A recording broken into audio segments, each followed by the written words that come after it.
the Chelsea attack. The Chelsea attack has been the problem for the Chelsea team. Missing chances and failing to play cutbacks, crosses has been a big problem for this team. Holding on to the ball rather than hitting it first time, playing short rather than playing long, making a cutback rather than making a cross, missing open goals, open nets has been a problem for Chelsea. Sir Alex Ferguson once said that attack wins you games and defense wins you titles. Now, if the attack cannot score goals early enough to relieve pressure from the defense crumbles. That is what is happening Chelsea currently. So Chelsea Football Club so far has managed to lose 8 games out of the last 18. And they have just won 6, meaning that the remaining 4 have been draws. And you can see key games such as the game at Aston Villa, Nottingham Forest, showcasing Chelsea's lack of goals. This is the XG stat that shows Nicolas Jackson's position, who has underperformed his XG with 3 goals. Conor Gallagher, you can see the red marks indicating how players have underperformed their XG. Chelsea's attacking setup relies more on the right-hand side.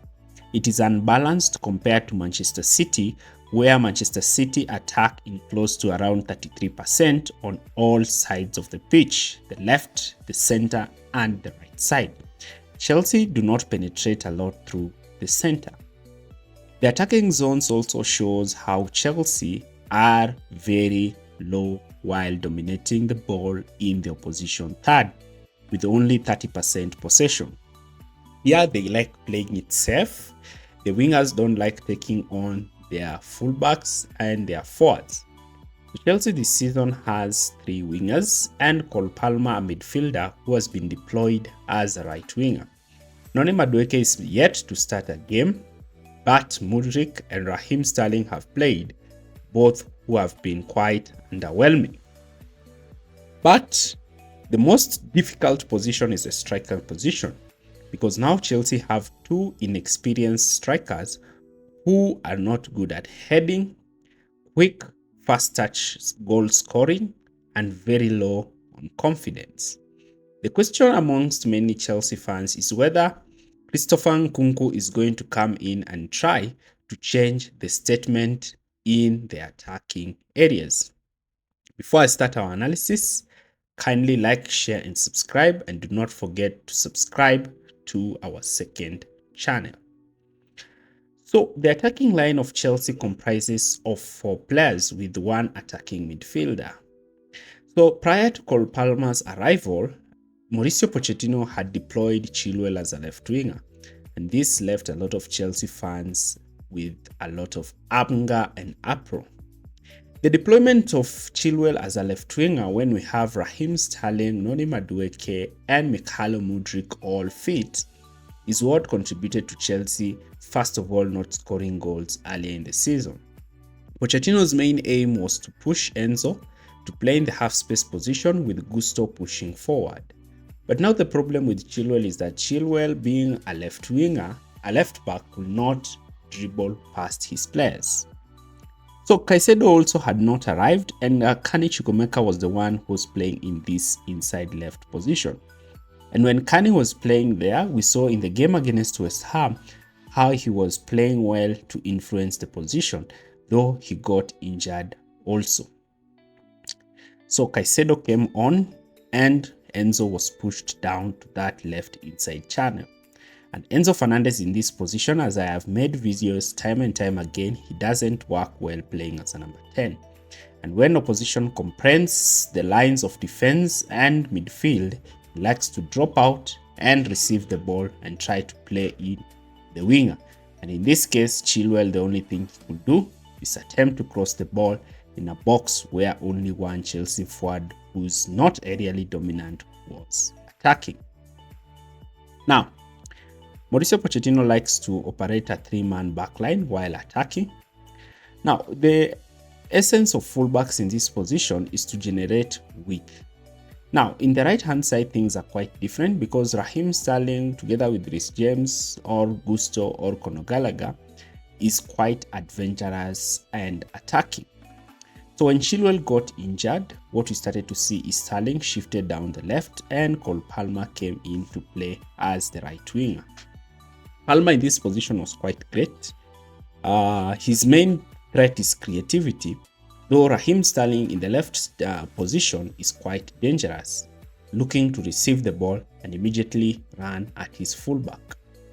Majority of the times, Raheem Sterling manages to run past his fullback, but again, the end product in this position is usually poor, with Jackson missing cutbacks, headers, failing to make those runs. Also, the position of Enzo affects him because Enzo does not like to hold his position to prevent players going from Raheem Sterling. The problem now is that when Colwill is playing as a left back, majority of the time he will not tend to try to overlap the left winger. Once he receives the ball, his main aim is usually to play the left winger. And if he attempts to overlap, his crosses are awful. It's either the crosses are cut by the fullback or the defenders and they go into a corner, or he either misplaces his crosses and crosses the ball beyond the team. So he's not quite a great player in this position.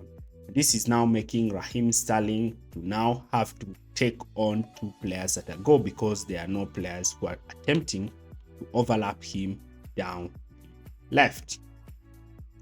So the problem is also in regards to Nicolas Jackson. Nicolas Jackson lacks movement.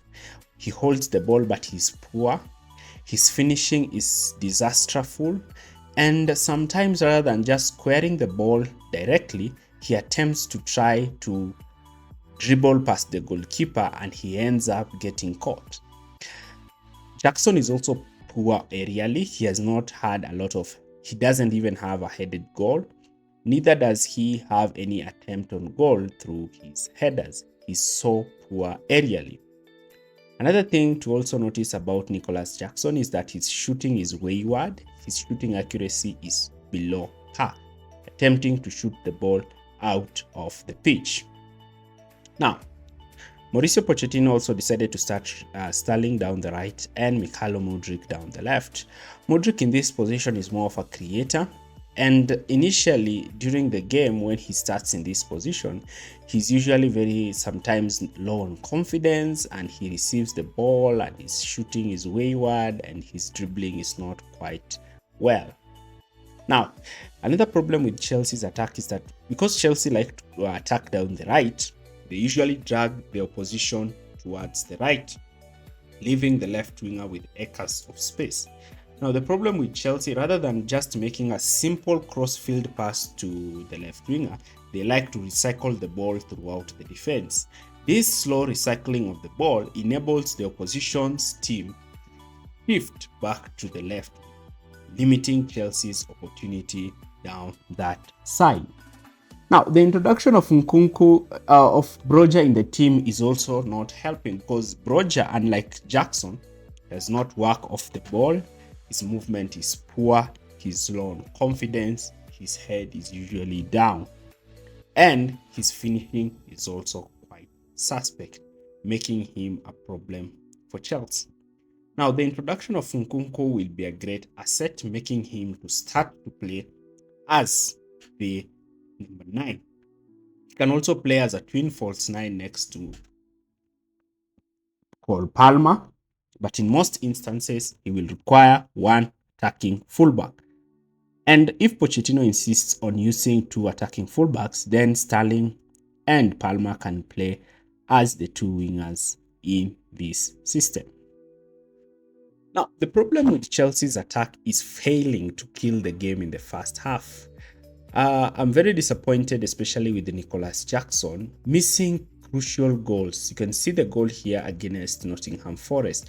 If Nicolas Jackson scores this goal, Nottingham Forest come out and now Chelsea can open them up. But Jackson is just missing these chances.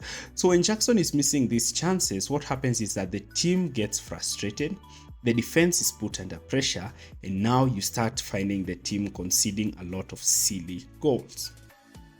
My opinion is that when Nkunku came on in the game against Wolves, you started to see him attacking the box quite well, attempting to head the ball quite well. His finishing, at least his shots were on target. With Jackson and Broja, they don't even attempt to threaten the goalkeeper. Their shots are usually off target. And when Jackson is running with the ball, he usually looks at the ball rather than looking at the place where he's running with the ball. So majority of the time, his passing and his finishing is quite poor. Even against Manchester United, against an empty net, he still did not manage to head the ball in the back of the net. So for Chelsea to even progress in the defensive areas of the pitch, they need a potent striker. In my opinion, Nkunku can play in that position for the meanwhile, as Chelsea look to galvanize their fans in the summer to attempt to sign a potent number 9. Relying on players such as Jackson and Armando Broja is detrimental for the team. I believe that Chelsea should deploy wingers in the wings position by deploying Raheem Sterling and Mykhailo Mudryk down the wing areas. This will enable now Chelsea to have threats down the wings, while Cole Palmer, being the creative hub of the team, who has made a lot of creativity from this position, to play as the attacking midfielder in this team. It's the end of our 3-part series on what is the problem at Chelsea. So kindly take time to watch the first 3 parts of this series. Again, do not forget to like and subscribe to our channel, as well as subscribe to our second channel. The link is in the description area below, and if you've seen the end of this video, thanks for watching. See you next time.